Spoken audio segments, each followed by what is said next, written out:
Hello, friends. This is Darren Hayes of Pigskin.com. Before we take you to your favorite Sports History Network show, just want to tell you a little bit about some merch that you can pick up that represents your favorite SHN podcast. So far, there's t-shirts, coffee mugs, and even books from some of the authors that do podcasts right here on SHN. Who could buy something better than that, than have the history right from the gentleman that you hear talking about it? But we also are adding things each and every day. And where's that store, may you ask? Well, it's at SportsHistoryNetwork.com. Up at the top, there is the SHN merch button. Click on that. It'll take you right to the store, and you can be representing your favorite podcast and show the world that, hey, on the swag that I'm using, it's the headquarters of sports yesteryear, Sports History Network, and my favorite podcaster, the Sports History Network store. Shop there today.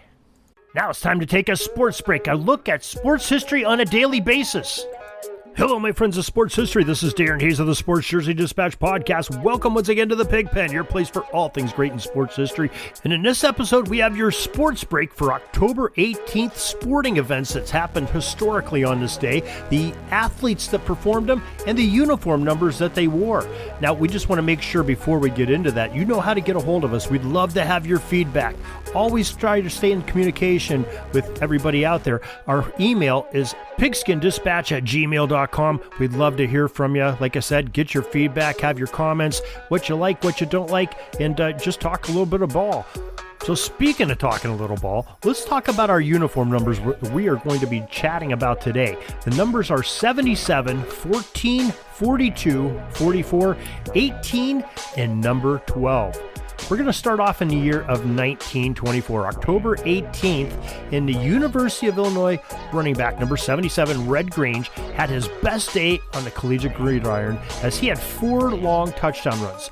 Per the source of the New York Times archive article from the day from the Associated Press, Grange, in front of 67,000 fans, packed the new Illinois Memorial Stadium, witnessed the Ghost and his Illinois teammates take apart rival Michigan University.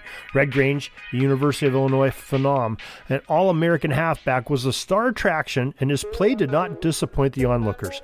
Grange displayed a remarkable exhibition of running and passing in the game and set his college game what would be the measuring stick of a truly individual performance for the gridiron for years to come. The Ghost galloped hard that afternoon as he scored 5 of Illinois' 6 touchdowns, leaving no doubt in anyone's mind on how hard it was to defend against him.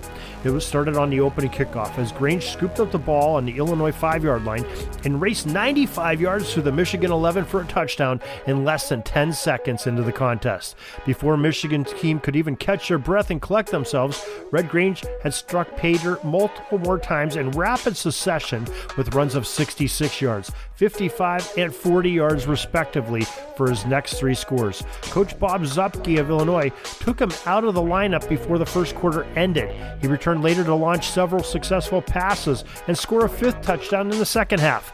The final score was the Illini 39, the Wolverines 14, and Red was the first collegiate star to turn pro, signing with the Chicago Bears in 1925, and he became the face of the pro game, eventually making a name not only for himself, but for the young National Football League. Also, October 18th, 1925, Salt Lake City of the Pacific Coast League of Baseball, Tony Lazzari hit his 60th home run of the season out there on the West Coast. On October 18th, 1953, Chicago Bears signal caller Willie Thrower, who wore number 14, became the first African-American quarterback in the NFL modern history when he entered the game against San Francisco 49ers at Wrigley Field. Willie Thrower had the perfect name for an NFL quarterback. What was truly remarkable is what a pioneer in American professional football history he was. The contest pitted the Chicago Bears against the San Francisco 49ers, and the Bears starting quarterback, George Blanda, was struggling. Papa Bear George Halas could not watch any more of Blanda's ineffective play in the game, so he was looking for an offensive spark. He sent in a promising backup quarterback, Willie Thrower.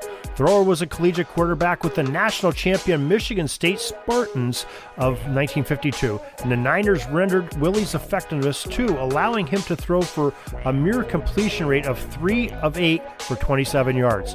Halas returned Blanda to the game, but the San Fran squad had the Bears number on that day as the game resulted in a close 35-28 49ers victory.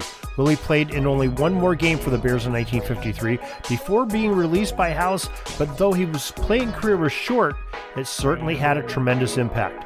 Thrower helped to pave the way for the many more players that could follow. The NFL legend Warren Moon mentioned Willie Thrower in his Pro Football Hall of Fame acceptance speech, thanking him for providing the inspiration to Moon's football journey.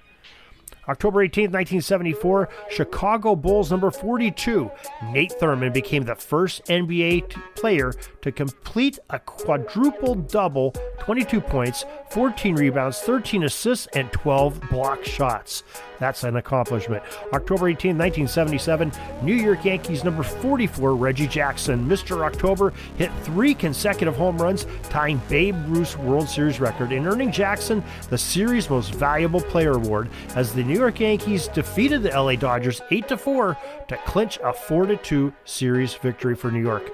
October 18, 1981, New York Giants number 18, Joe Danilo, tied the NFL's record for 6 field goals in a single ball game.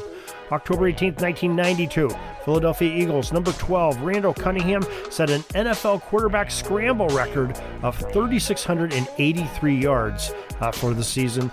October 18, 2009, New England Patriots quarterback number 12, Tom Brady, threw 5 second-quarter touchdowns against the Tennessee Titans and an NFL record for touchdown passes in 1 quarter of a game. That is your sports break for today, your sports history for October 18th. Sure glad you could join us. Hope you join us each and every day for some more great sports history.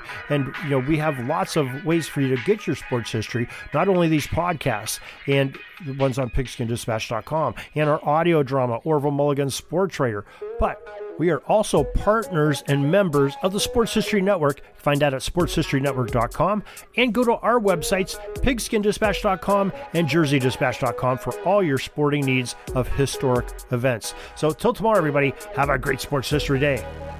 This penalty kill is almost over. I got to get back out on the ice. But thanks again for joining us for another great edition of Sports Jersey Dispatch Podcast. We'll see you tomorrow. We invite you to check out our websites, jerseydispatch.com and pigskinddispatch.com. Not only see the daily sports history, but to experience the preservation of great events and people that play the games. Find us on Pigskin Dispatch. It's also on social media outlets of Facebook, Twitter, Instagram, and don't forget the Pigskin Dispatch YouTube channel. You get all your daily sports history. Pigskin Dispatch is happy to be associated with the Sports History Network, the sports headquarters of yesteryear, found at sportshistorynetwork.com. This podcast is part of the Sports History Network, your headquarters for the yesteryear of your favorite sport. You can learn more at sportshistorynetwork.com.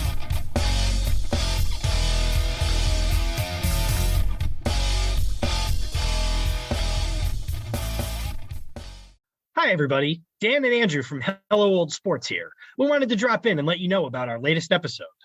That's right. We interviewed the co-authors of Phyllis George, Shattering the Ceiling, a biography of groundbreaking broadcaster Phyllis George. And her life is really sort of a journey through 20th century America, from Miss America pageants to the Kentucky State House to the groundbreaking NFL Today show on CBS, even the Kentucky Colonels of the old ABA. We got into all sorts of stories about the Celtics under Red Auerbach, about the interview with Roger Staubach, about really all sorts of things, a fight between Brent Musburger and Jimmy the Greek. We really enjoyed talking with Lenny Shulman and Paul Volpone, who teamed up to write this book. The book is on sale right now, wherever books are sold, but within reason. Garage sales, probably not. So go ahead and pick up a copy today. And if you want a chance to win the book, you can go to sportshistorynetwork.com/giveaways and register for a chance to win. Goodbye, old sports.